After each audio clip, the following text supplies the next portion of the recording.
Hey, how's everybody's week go this week? Really excited about doing this. Is the third Friday in a row that we're doing a live episode of Mormon Book Reviews, and I'm just playing around with the format, having some fun.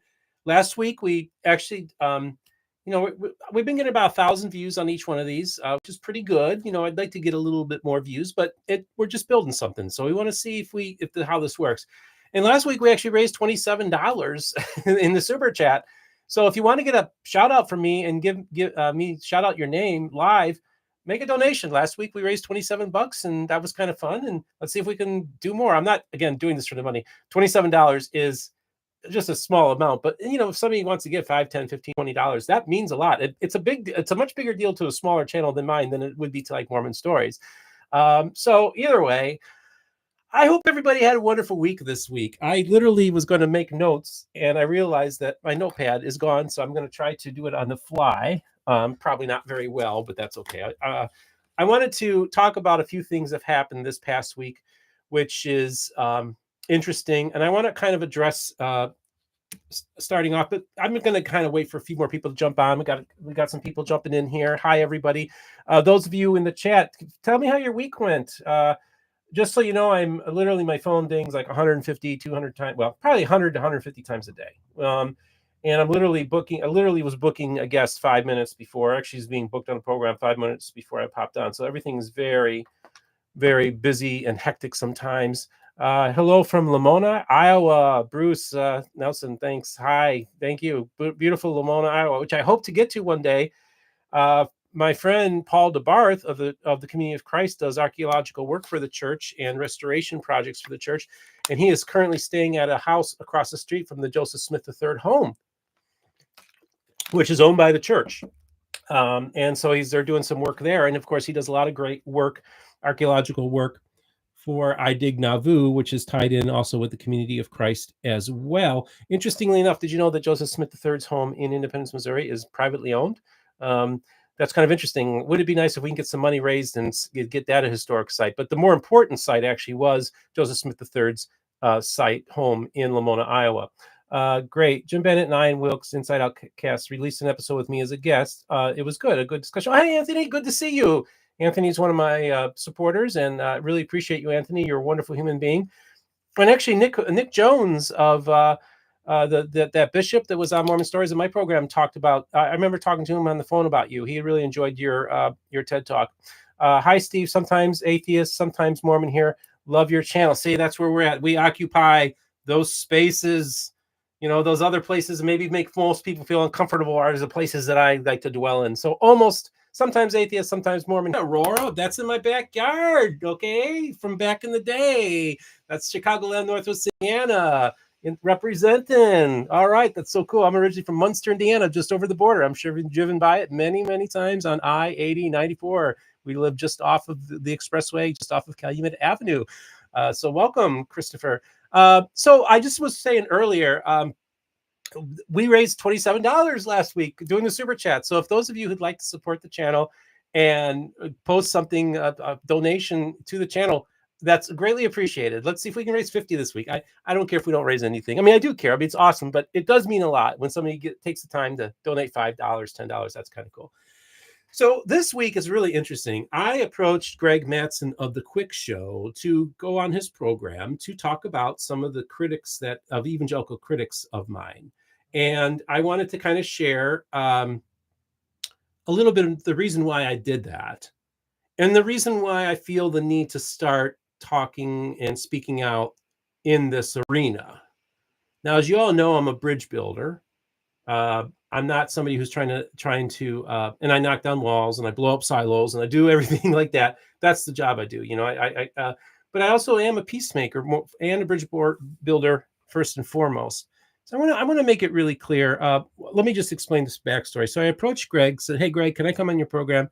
I want to talk about some of the criticisms that I've received from some in the evangelical camp." And I explained to him the lay of the land, and he said, "Sure, come on." So we taped on Wednesday, and he told me, "Well, maybe we'll release it Sunday." Well, then he like at the last minute just said, hey, by the way, I'm going to release it today. So I'm like, oh, okay. So let me get ready. Let me prep it. And it actually changed what video I released last night because I wanted to, I got to be really careful about how I position these shows as well on my own channel and how I program it.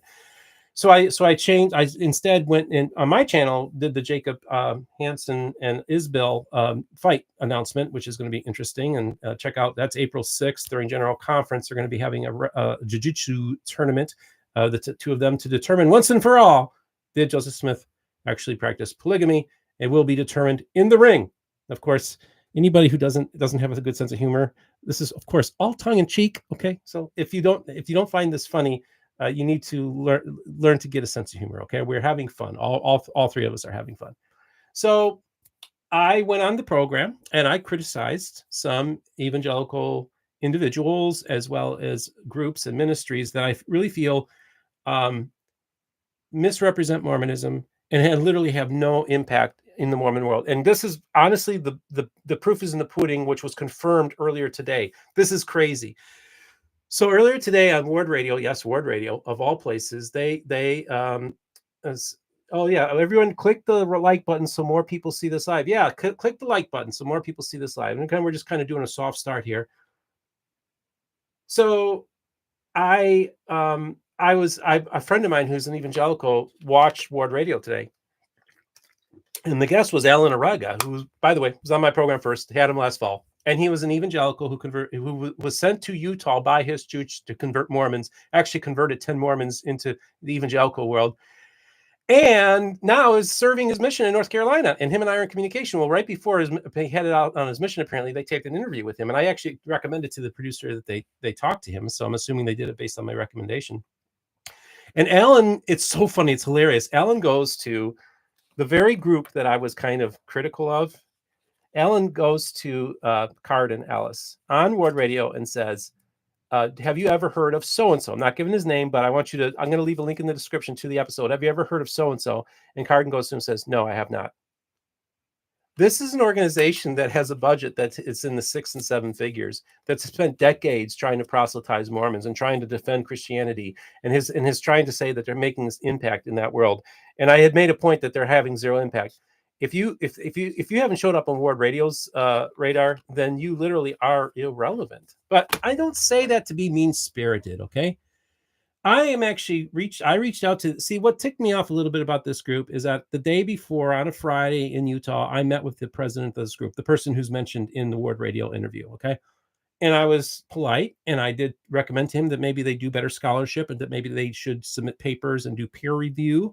If they're going to have research in the name of their group, why not do good research that is peer reviewed and submit it to MHA and John Whitmer Historical Association in the House? And just say, all I'm asking these Mormon apologists and scholars to do is to do better scholarship, because they're not nobody knows who these people are in the Mormon scholarly world. Why? Well, because I'm members of these organizations, and I've given presentation to MHA this summer, and I'm gave a presentation to JWHA this past September. And by the way, I was approached by one of the top, I'm not going to give the name, but I was approached by one of the top historic Mormon scholarly organizations, okay, let's just put it that way, and was nominated to serve on the board of directors. Now, there were multiple candidates, and I may or may have not gotten it, but I ended up turning it down only because I felt like there were better qualified people. But in the scholarly world, when they're coming to me and they think that the work that I do is worthy to be part of one of the most prestigious boards in Mormon scholarship, that meant a lot. And these guys, by the way, these researchers, nobody's ever in these circles that in the scholarly circles, nobody's ever heard of these people. Okay. But again, I'm sending a message to them because I purposefully did not mention their names on the quick show, because I'm really offering an olive branch here.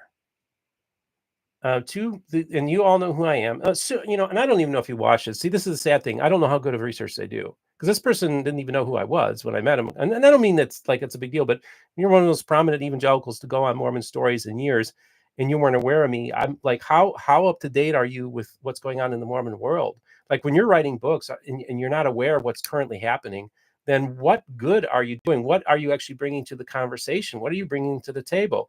Ward Radio, Cardin in particular, declares debunked by any anti-argument that they can come up with just a shred of defense. Ward Radio boys are simply junior apologists. Yeah. Ward, yeah. No, I know what Ward is all about. Okay, I'm in talks with them. I am in contact with them. I'm in contact with the producer. They like me, but I don't think they would dispute the fact that they're apologists themselves.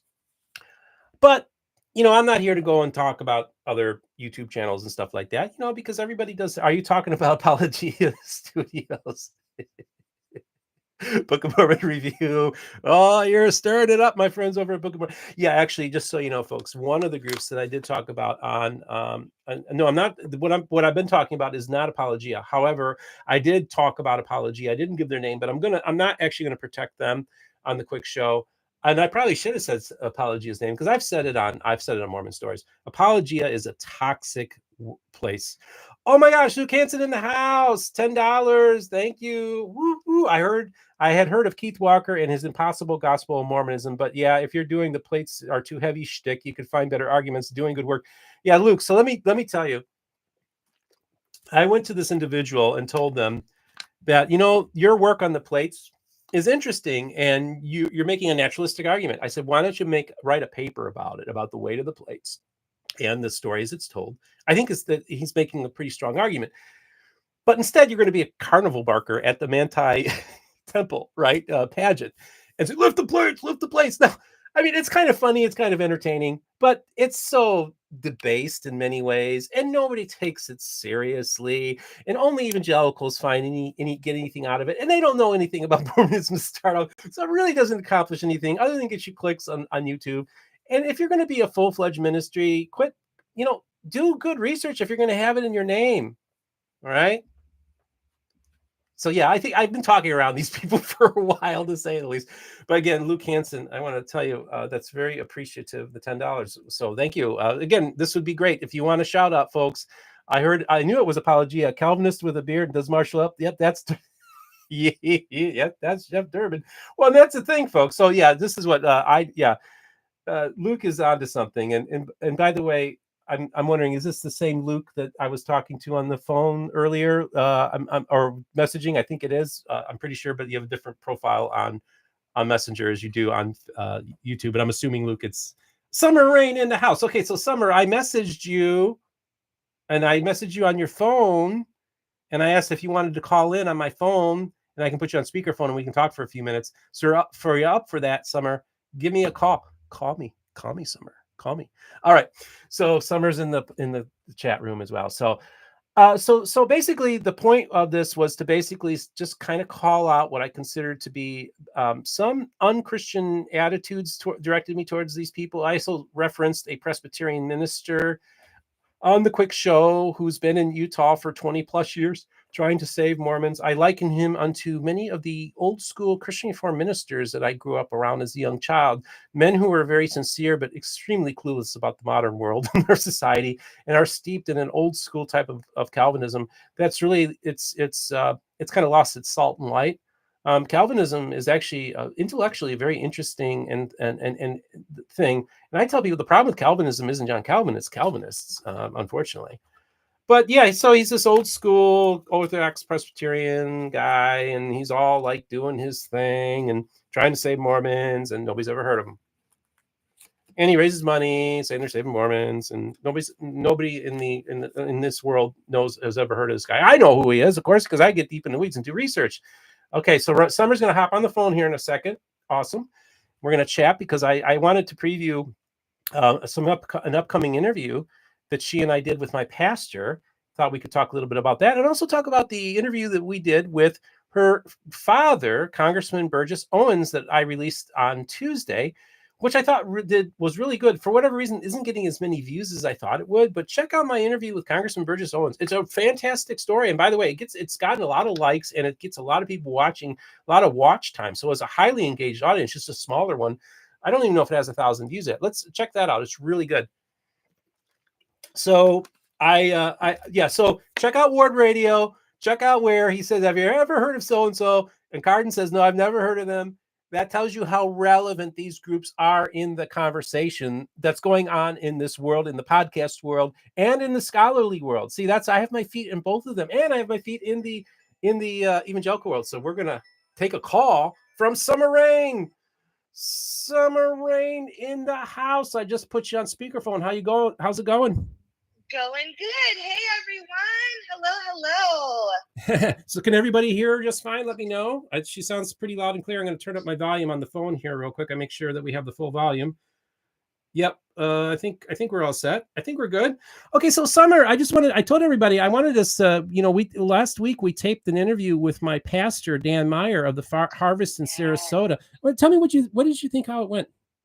Oh, wow. It was fantastic. And I'm actually very, very excited about that being posted.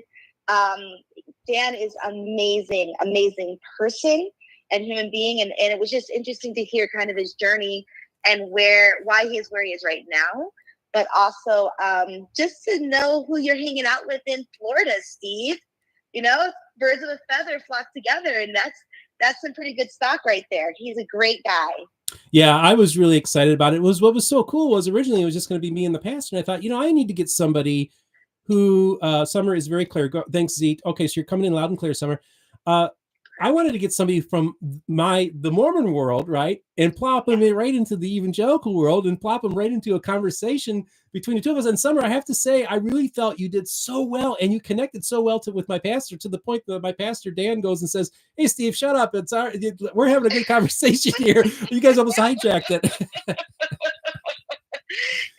He's an easy person to connect with. He's definitely a wonderful, wonderful person. And it was very interesting. I don't know how many people remember my story, but my parents converted when I was 3 to the LDS Mormon faith. And so to hear so many things that were in common with what we believe and some of the issues that we both face was pretty exciting to hear from a pastor, one-on-one. And so I'm very excited for that video to come out. I think it's going to get a great reception. I think it'll touch a lot of people out there. Yeah, and I thought, like I said, I thought just as an interviewer, I thought you did really well. You were kind of leading the discussion at times. You were doing really good follow-up questions. I was just really thoroughly impressed. You are a rock star in the making, Summer Rain. Thank you so much. I really appreciate that. It was my first interview, doing first kind of one-on-one interview. I co-hosted with the wonderful Jean on Latter Daily Digest. Yep. But this one was normally it's just people who are already in the LDS sphere. So this was the first interview with someone who's not LDS or didn't grow up in the Mormon faith, and it was a lot of fun. Yeah, it was a great fun time, and of course we had a wonderful time interviewing. Your first interview was your first interview was Nick Pope. Your second interview that you did, which we'll be releasing next week, was with my pastor Dan Meyer. And of course, earlier this week we interviewed your dad and posted it on Tuesday. Your congressman and your father. That was really cool, and I want to thank you so much for helping set that up. Oh, it was my pleasure.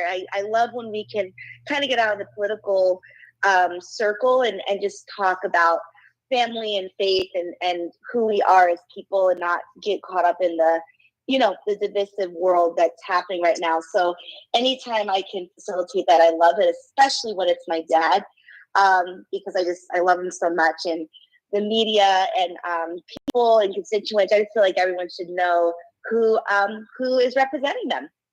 Yes, that's absolutely right. And that was great. And it was so awesome. And I just want to say, I want to thank you so much, Summer, for hopping on the phone tonight and chatting with the audience. I think it's really cool. Eventually, when I move to StreamYard, we'll be able to make it so that I can have multiple people on and do screen share and everything like that. And so, Summer, I want you to encourage people to donate in the super chat so they can have get a shout out live. Why don't you encourage people? We raised $27. Can we break that amount and even get more this week?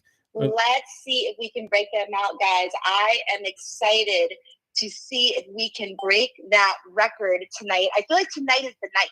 I feel like this live is the night to break that super chat record. So you guys go ahead and donate. Steve does so much work behind the scenes, and he really connects with so many people, more than we see in front of the camera. He connects with people outside of the camera. And so if you love the content,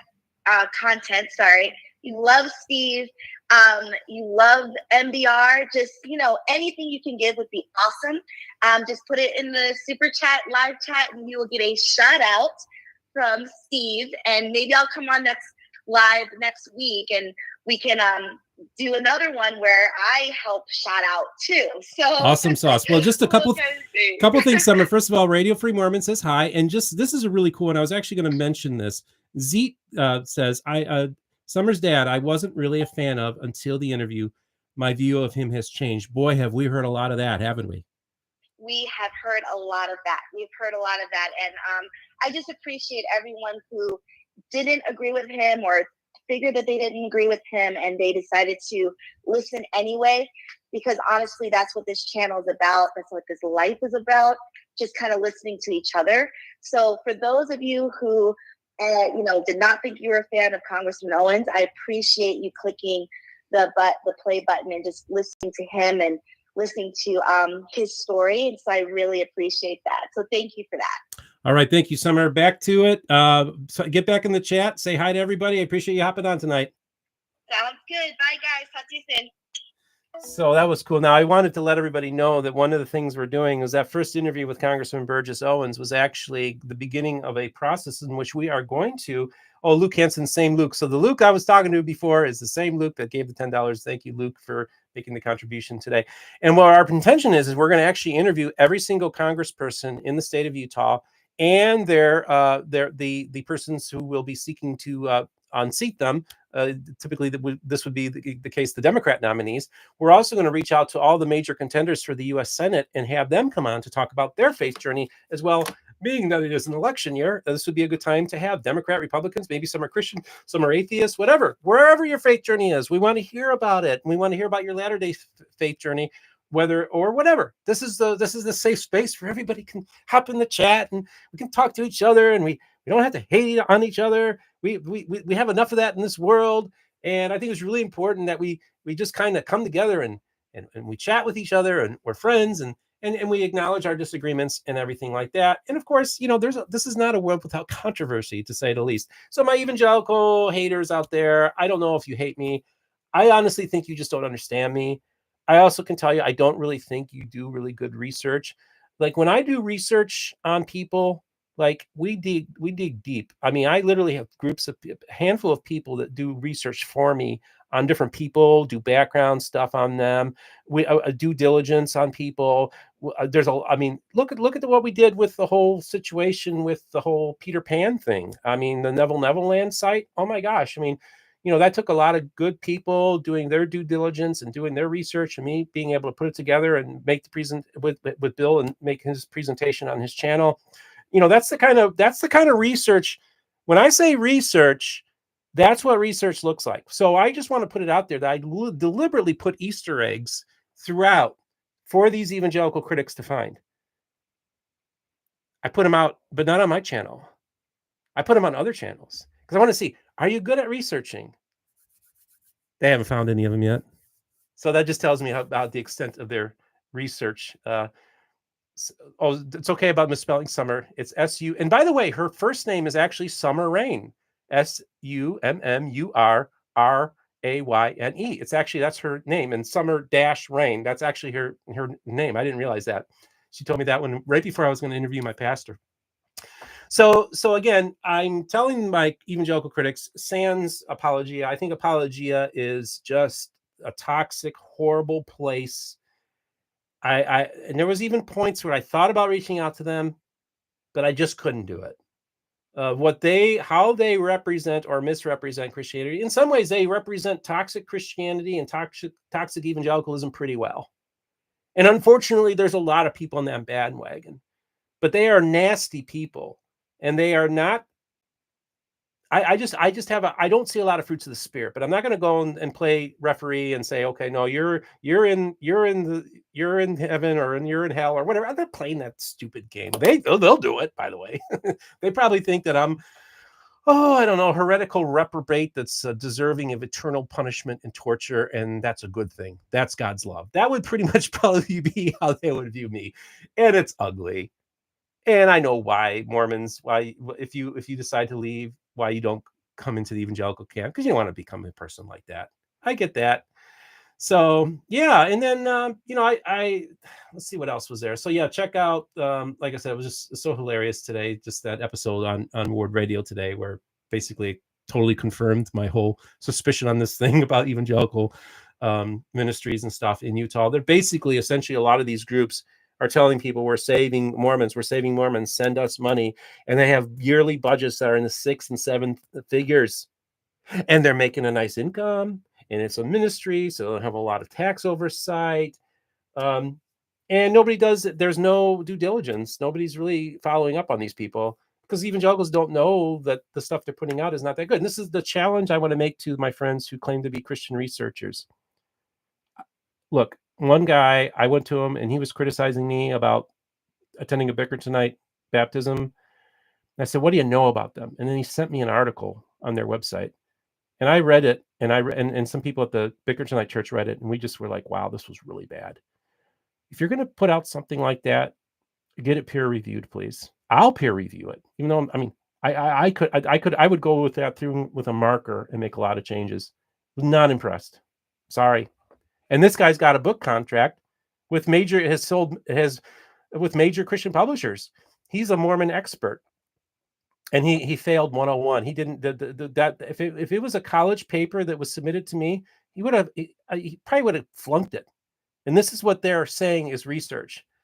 But again, I'm not hating on you. I'm saying just please, I'm begging you, please do better research. Do your due diligence. Reach out to me. I'll help you. Literally. I'm helping Christian groups. I'm helping Latter-day Saint groups with their research. They're giving me materials. My mom's helping a publisher with doing some paid work to help them with some books and stuff like that. I mean, literally, we are helping authors. We are helping researchers. Researchers are vetting their stuff with me. They're saying, "Oh, look, I'm giving a presentation at MHA. Can I give the presentation to you?" I mean, this is crazy. So, like, look, I'm just some dude, doesn't have a PhD or anything like that. But it seems to be somebody who seems to know what they're talking about, whereas these Christian apologists just don't. They really don't, and I just think it's sad. I think, and again, this will probably be about my final message to the Christian groups. Reach out to me. Let's hop on Zoom. Let's talk and see if we can implement some reforms. 1, let's do better scholarship. 2, let's quit going to general conference and the pageants and doing your whole carnival barking. Okay, let's do that. That'll be the 2 things I think we need to stop. If you can do those two things alone, I'm going to help you guys. I'll help you guys with whatever. Not to attack the church, not to bash, but literally help you do better scholarship, because everybody benefits, whether you're in the Latter-day Saint camp or you're in the evangelical camp. Everybody benefits from better research and better scholarship. And so if you have critiques of the church, let it be based on knowledge and information. That's why I don't respect the critics that have gone after me, because they haven't done their research on me. They haven't done their due diligence. They've taken comments that I've made out of context. And multiple times I've went to these people and offered to hop on Zoom and talk with them, and they are cowards, so they refuse to. And it just really, like, see how foolish this looks? All right. So we're about 30 minutes into this 3rd week in a row of doing a live feed here on MBR. The question for you is, should I continue this? Will this be appointment television on Friday nights? Mountain time, 8 o'clock Eastern.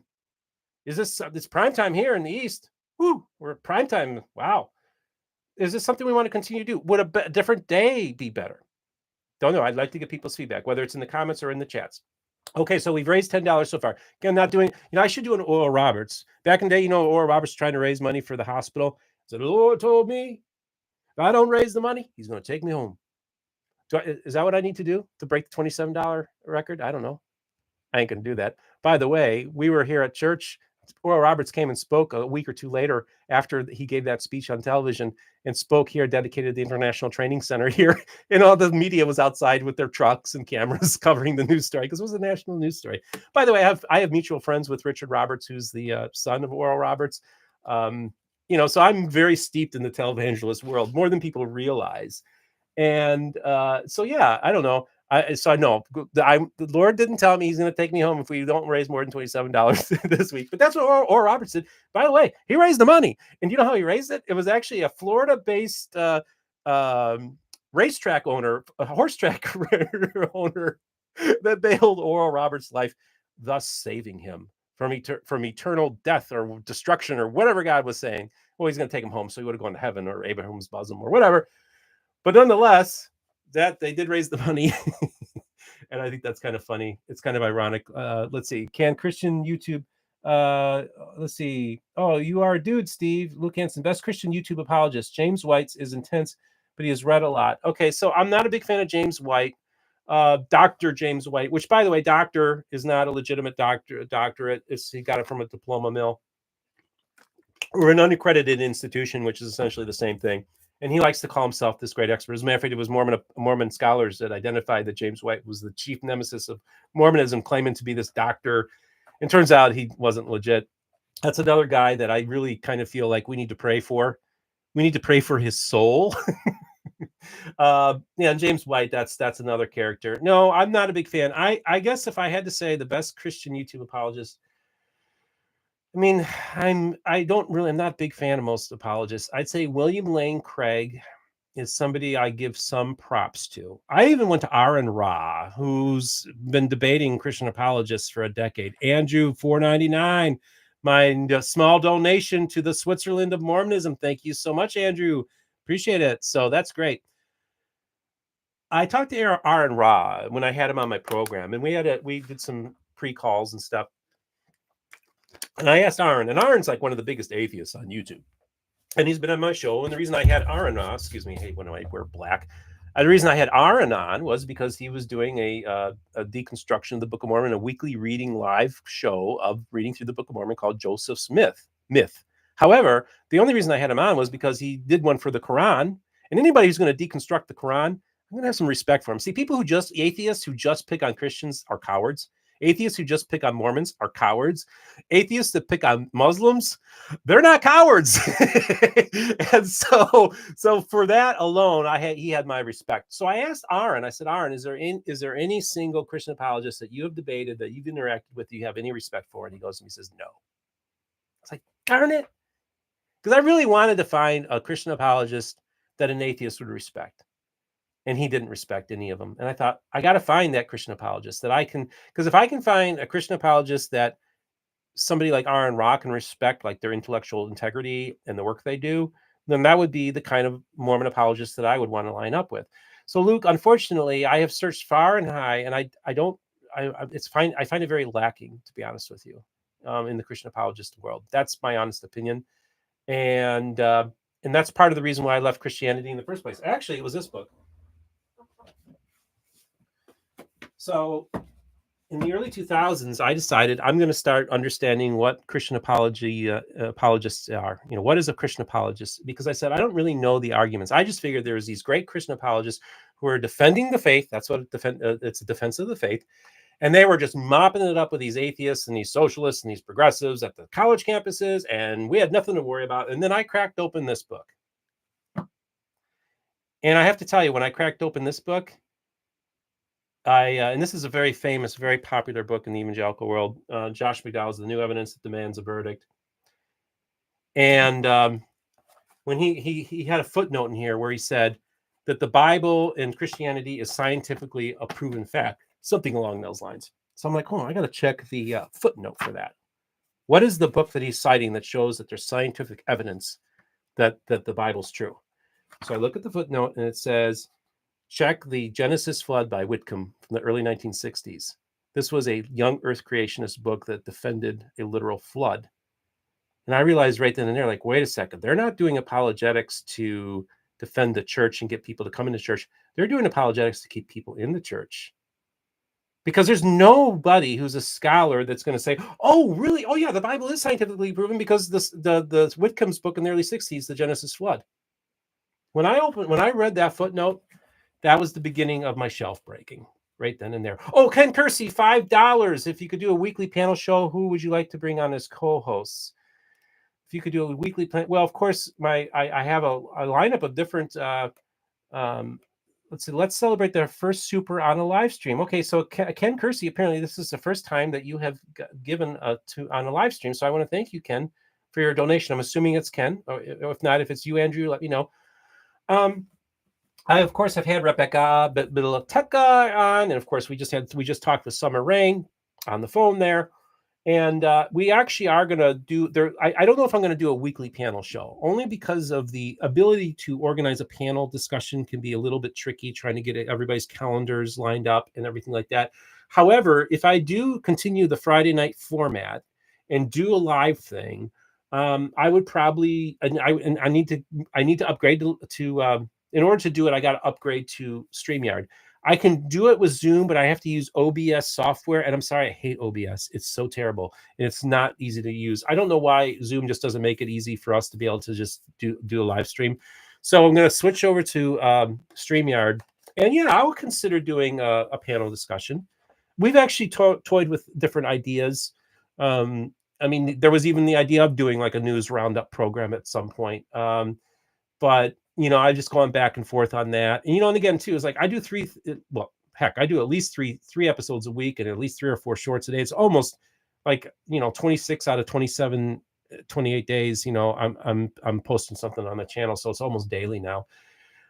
And I just got to make sure I pace myself. How's your mom feeling? From Craig Sanderson. My mom is in the other room sitting and waiting to use her laptop because we don't want to, because I'm doing a live stream. We don't want to be interference. So she's very patient, but I told her I'll keep these live feeds for under an hour. But she is physically doing, she doesn't have the cold symptoms or the chest cough symptoms that she had for a couple weeks. And then she had nausea and she couldn't keep things down last weekend. She's turned a corner last weekend. She's still very weak, very tired. But she made dinner tonight and she made dinner last night, which is the first time she's done that. And she's feeling a little better. Now, I did go to her and I said, I almost went to get the mail. I saw the mail truck coming by and we had to walk to get our mail. And I went to my mom and I was like, Mom, I was going to get the mail, but maybe why don't you go and walk and get the mail? And she said, no, I'm still too weak to do that. So my mom still is tired. So thank you, Craig. And it's so funny when people ask about my mom, because it just shows the connection that my life is having with people, and it means a lot to my mom that people ask about her. And actually, my mom's helping a publisher, a faithful publisher, with helping them with a book. I just wanted to read something here. I find this interesting. This is the kind of stuff I get. I mean, literally, I'm just reading this for the first time, but the headline stuck out. I'm an ex-Mo and gay trying to heal from Mormonism. I'm 43. I walked away broken, hurt, and trying to heal and still have a relationship with my Mormon family who loves me with a big but, quote, we disagree with who you are growing up Mormon and how important family is. I struggle to find a place in that space. I'm going to give him a thumbs up and I'm going to give him a heart. That's the Kurt. I'm not anti-Mormon. And I'll defend the church. I'm not obligated to defend the church, but if the church is being slandered, I'll defend it. And also criticize the church. 3 weeks ago, I had to talk a Latter-day Saint down from suicide on the phone. It was an intense 30-minute conversation, and he's doing better. And he gives me updates. And then here we are as an ex-Mo and gay trying to heal and find a community. Well, Kurt, welcome to the MBR community. Literally, this just came through. This is we are building something, people. We're doing something very different. We're building a place, a safe space for all the different voices, a loving space for people who have been hurt. I've been hurt by the church. I've suffered PTSD and spiritual trauma from my religion and from religious people. I know what it's like to lose one's faith. And I tell people one of the worst things about becoming an atheist is that you lose your best friend. It's hard. And I hear from people all the time about this. I talked to a gentleman who was on Mormonism Live last fall, who was excommunicated from the church, originally from Slovenia. Talked to him on the phone and talked for him for about 5-10 minutes. Again, I talk to faithful people all the time. We all know this, but these are the stories that we got to talk about too. There's a lot of hurt people.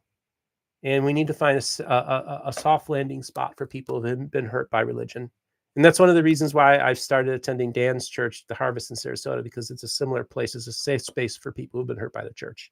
Okay. It doesn't matter which church it is. It's all institutional religion. It's all capable of that. Religion is capable of great good, but it's also capable of great evil. That's just the reality of the situation.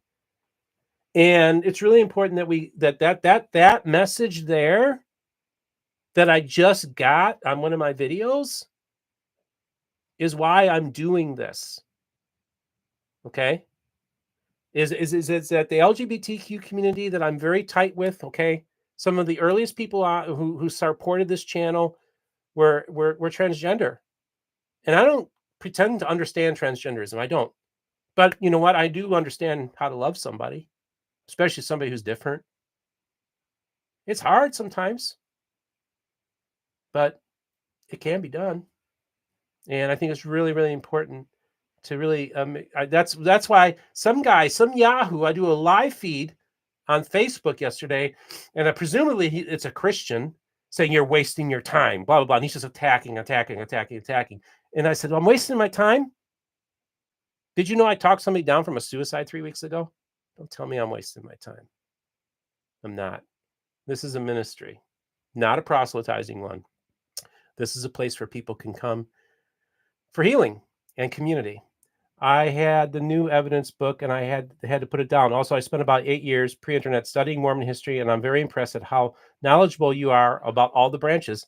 From Girl Curious. Thank you very much. Yeah, I seems you would resonate with a lot with Gavin Ortland. That's Luke Hansen. Luke, I'm not sure who that is. Gavin Ortland. Maybe it's a name that's come across. Maybe you can get us in touch with them as well. Yeah. So this is another example of bad Christian apologetics. Okay. And so this is the garbage you have to deal. Oh, Anthony Miller. Thank you. $9.99. Folks, we did it. We broke the record. I think we raised last week we raised $27.99. I think this week we raised $29.99. Oh, Anthony, you are going to receive blessings from heaven. The gates will open up. What do you call the I forget. We know the term. Oh, there was they did a movie about it.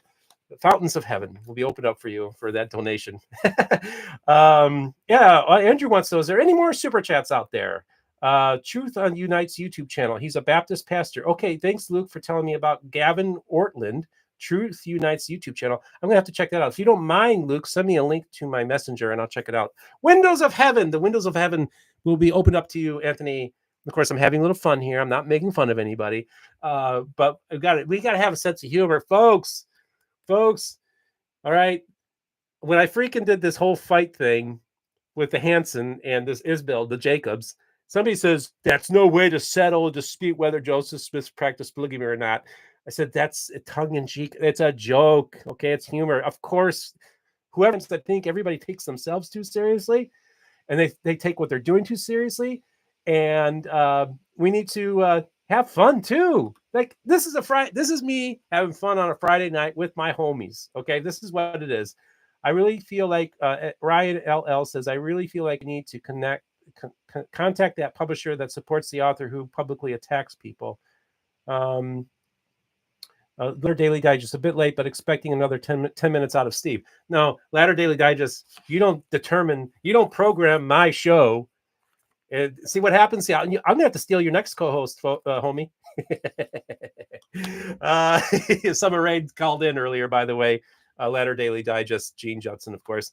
And we had a nice talk, and we previewed some of some of the interviews that are forthcoming, and also talked about some of the interviews we've already done. And I really do appreciate quite a find there. Latter Daily Digest, Summer Rain. Of course, she was on Mormonism Live, and she's told her story there, and she's told her story on my channel. And now she continues to tell her story via being my co-host, doing interviews here on MBR. And I'm really happy with the overwhelmingly positive response that we have received for Summer. I think it's really great. I just want to make it abundantly clear.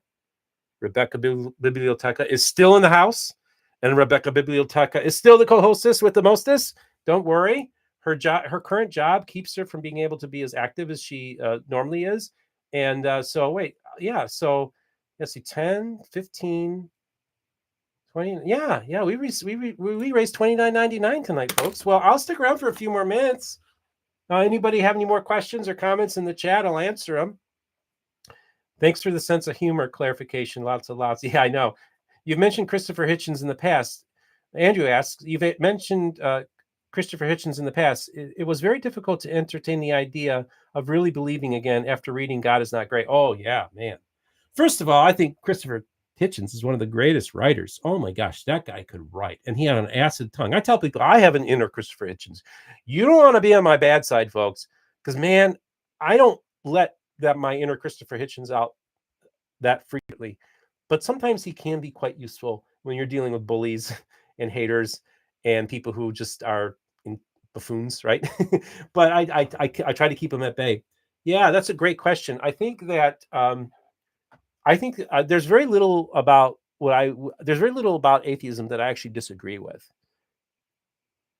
Yeah, that's true. I call myself a pro-atheist evangelical. I said that to R and Ron, his eyes got really big. Like, what?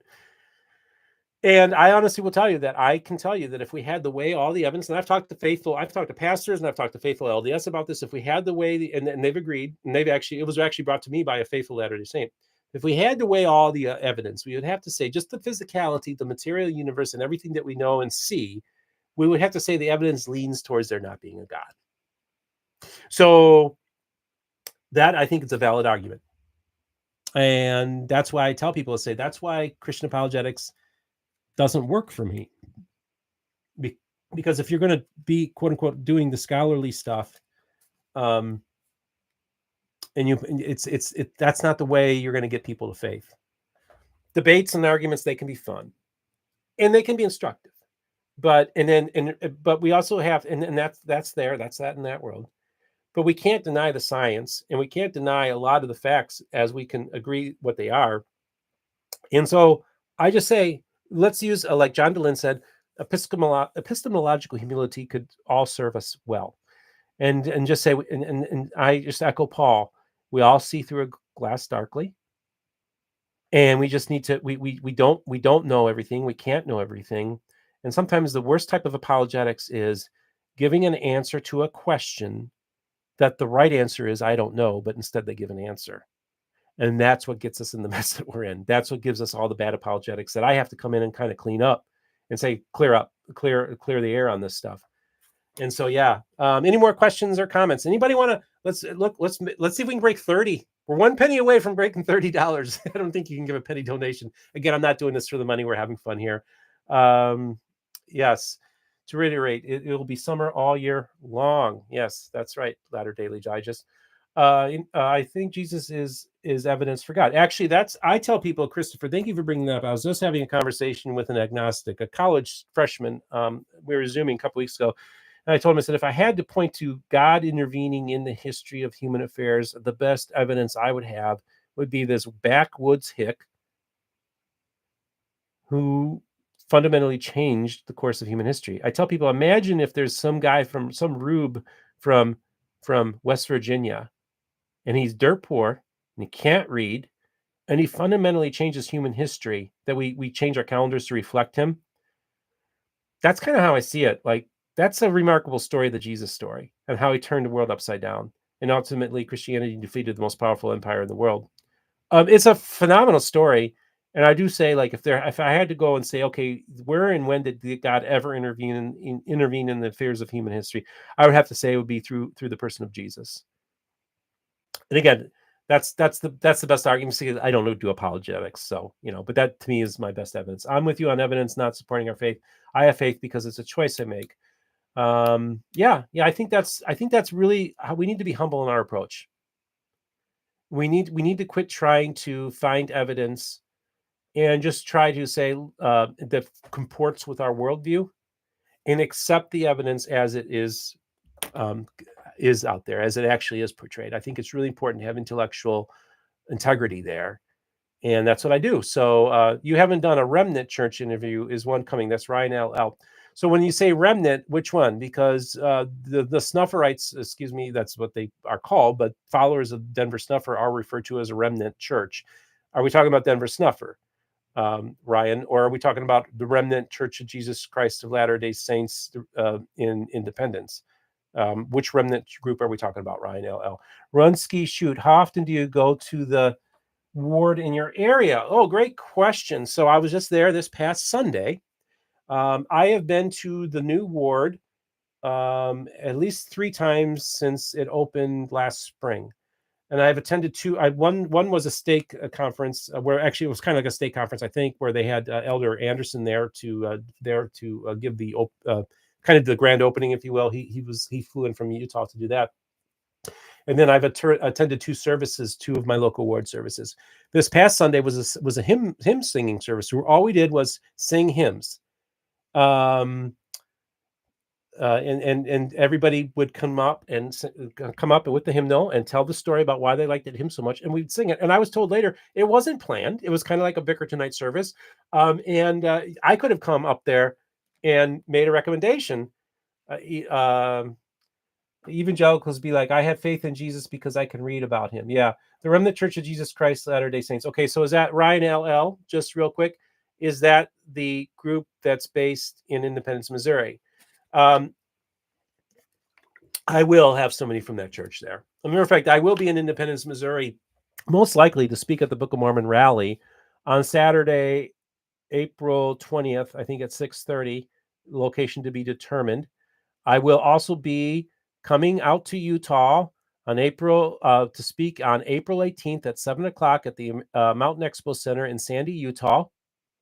And I'll be speaking at the Book of Mormon Expo, the 33rd International Book of Evidence Conference.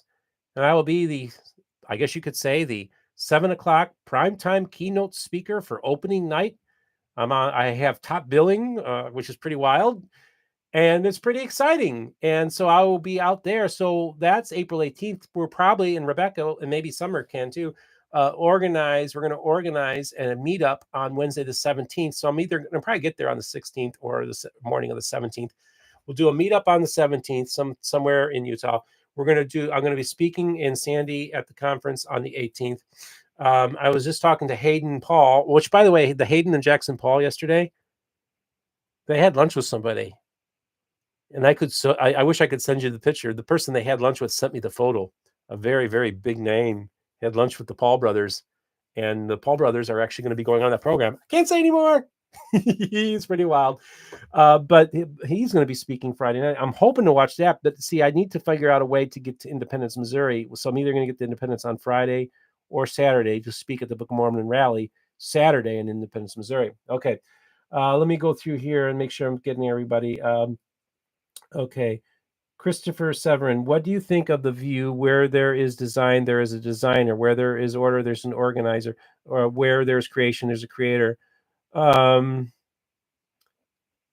don't find intelligent design to be very compelling, to be honest with you. Again, I was an atheist for 12 years, so I studied evolution and biology.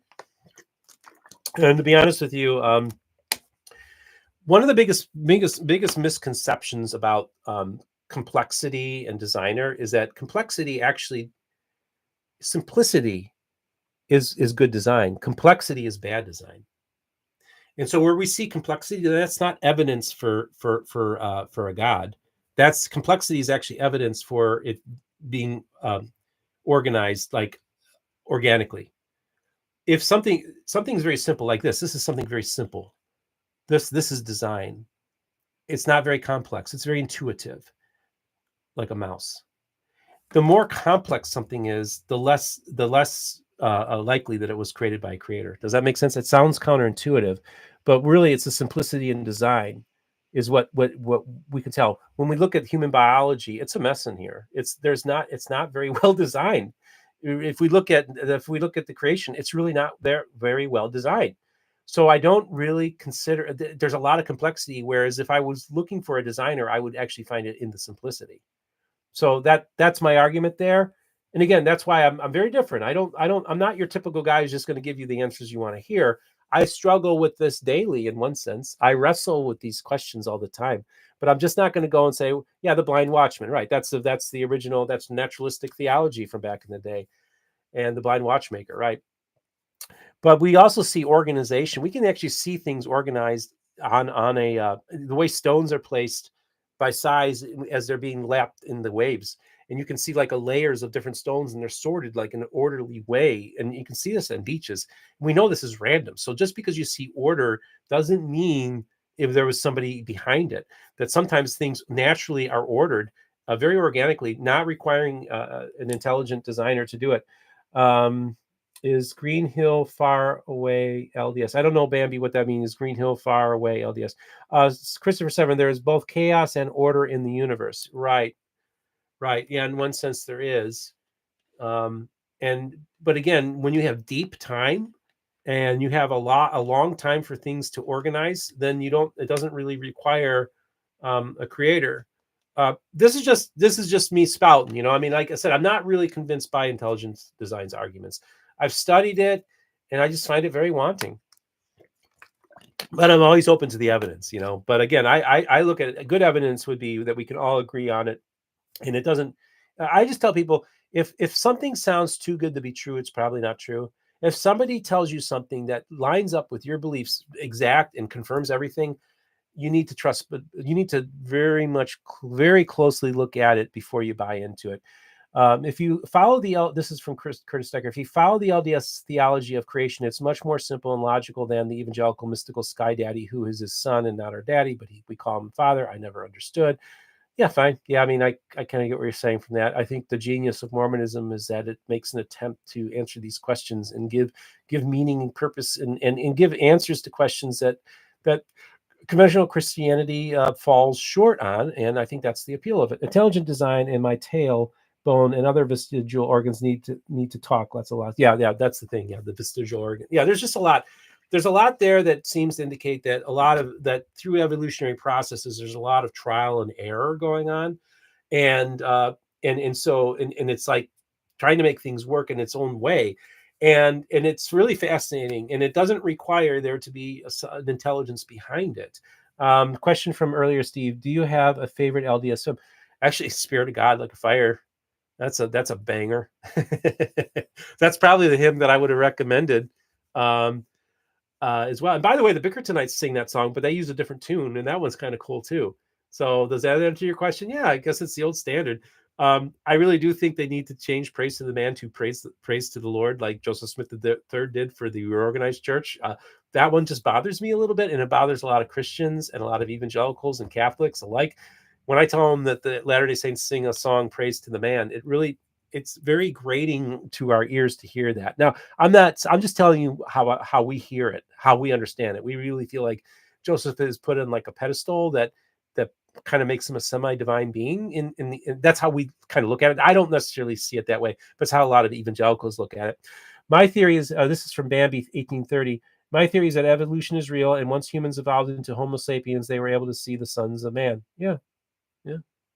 I mean, I think I tell people that we can trace the divine spark of humanity at the moment. We can almost date it. And it's when we start finding burials of humans, of Homo sapiens, of our ancestors. They start burying them. They start burying them with things that maybe that they might have needed in the afterlife, or that were favorite things of theirs. And also the other part we can tell the beginning of humanity and the spark of the divine is when we find human remains with healed hip bones. So because then they didn't leave them behind to die. There was a community, and they were Christ-like and selfless. And that's what got us here. It was not survival of the fittest. It was cooperation. It was looking out for our neighbors. It was caring for people and helping them. And that was the spark. That was the divine spark. That was the moment where we became human and we became divine. And that's the moment we became the sons and daughters of God. That's when we had the divine. We were more than just animals at that point. We were divine creatures, and we had the image of God.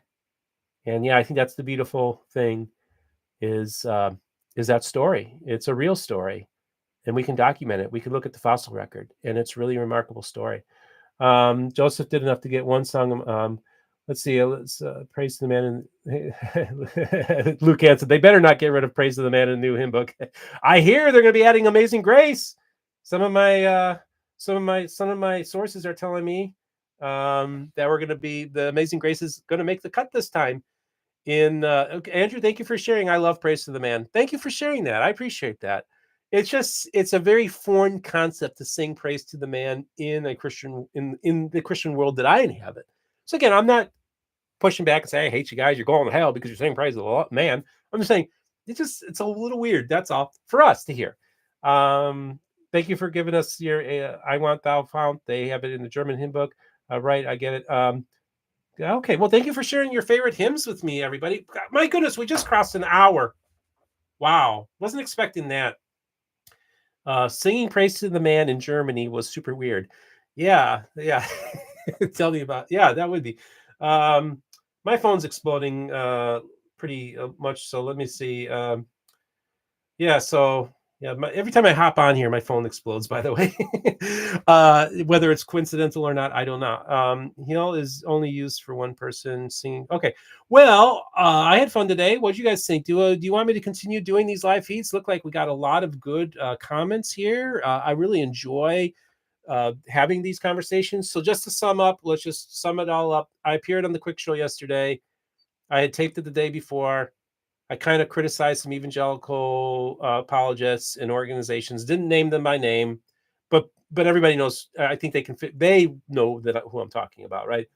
I'm giving them the opportunity, just like I went from the evangelical camp, the enemy camp, and went to the restoration camp with an olive branch, saying, "Let's talk."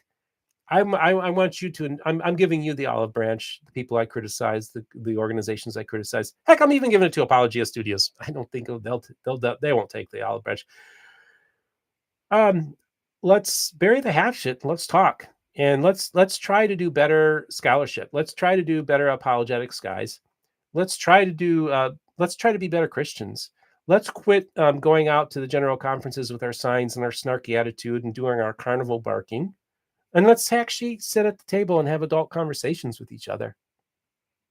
I think that's really important. We can model good Christian behavior. And if we as Christians want to be good have people that be good examples of followers of Christ, let us do it. Christian ministries based in Utah who are trying to save Mormons, even though nobody knows who you are and nobody pays any attention to you, and you raise a lot of money, you're really not having an effect on the conversation at all. No impact at all. Not in this Mormon podcast world, not in the scholarly world. Nobody's heard of you at the Mormon History Association. Nobody's heard of you at John Whitmer. You put out papers that really could use some good peer review. Okay. And you have research in your name. Let's do better research. Let's live up to the name. All right. That's it. I hope you all have a great Friday night. I love all of you. You're all awesome people. I think we're building a beautiful community together.